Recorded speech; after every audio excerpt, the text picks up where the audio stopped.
especially if you want to live in the West, there are very few places in which to live in a community and to gain training and to gain support, so that it's, we shouldn't romanticize. The Western Sangha are very much in need of support by their own Dharma communities.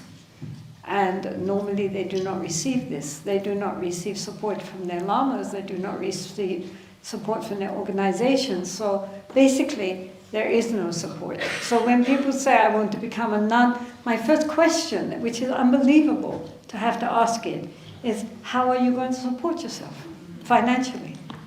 I mean, you leave the world and then you have to think about finances. So, I mean, it's not so easy. I mean, what the nuns need, and monks, of course, is a support system so that they can live the Dharma life completely and not have to worry about where they're going to live, who's going to feed them, how, with, you know, clothes and medicine.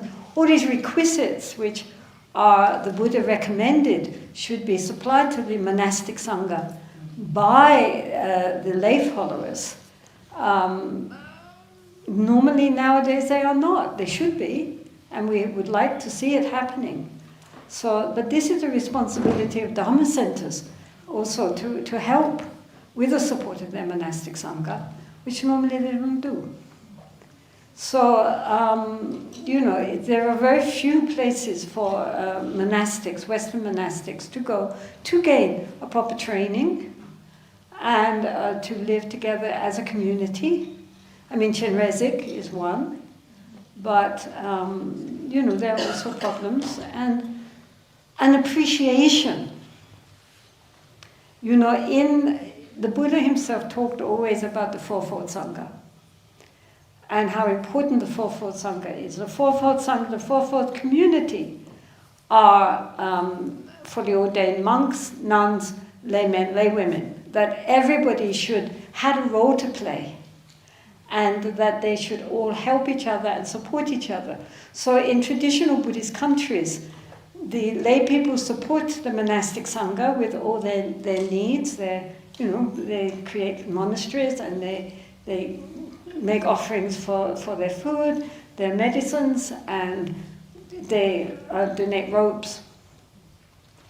And in return, the monastics teach the lay people and often help running meditation centers and so forth. In the old days, they also were the doctors, the herbal doctors, the psychiatrists, the counselors, everything. You know, they were a very integral part of the system. And so each one had a role to play. But nowadays that has broken down. And in the West, although most of the Dhamma practitioners are very devoted lay people, their appreciation for the monastic Sangha, unless they happen to be Tibetans, is very minimal. While they will support the lamas, they are not willing to support their own.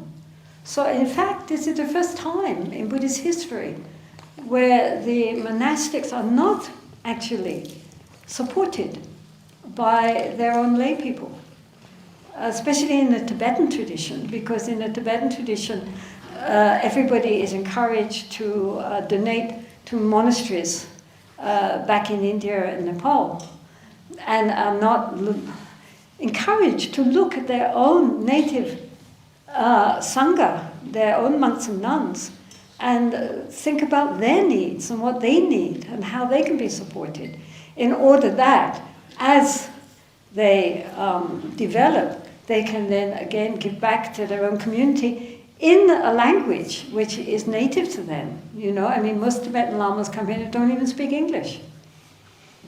Whereas, you know, foreigners, I'm thinking in Indian terms, Westerners, you know, like yourself, you know, highly educated, obviously with a professional background and understanding of the society in which you're in, if you were properly trained and encouraged and supported, it could be of great benefit to many, many beings.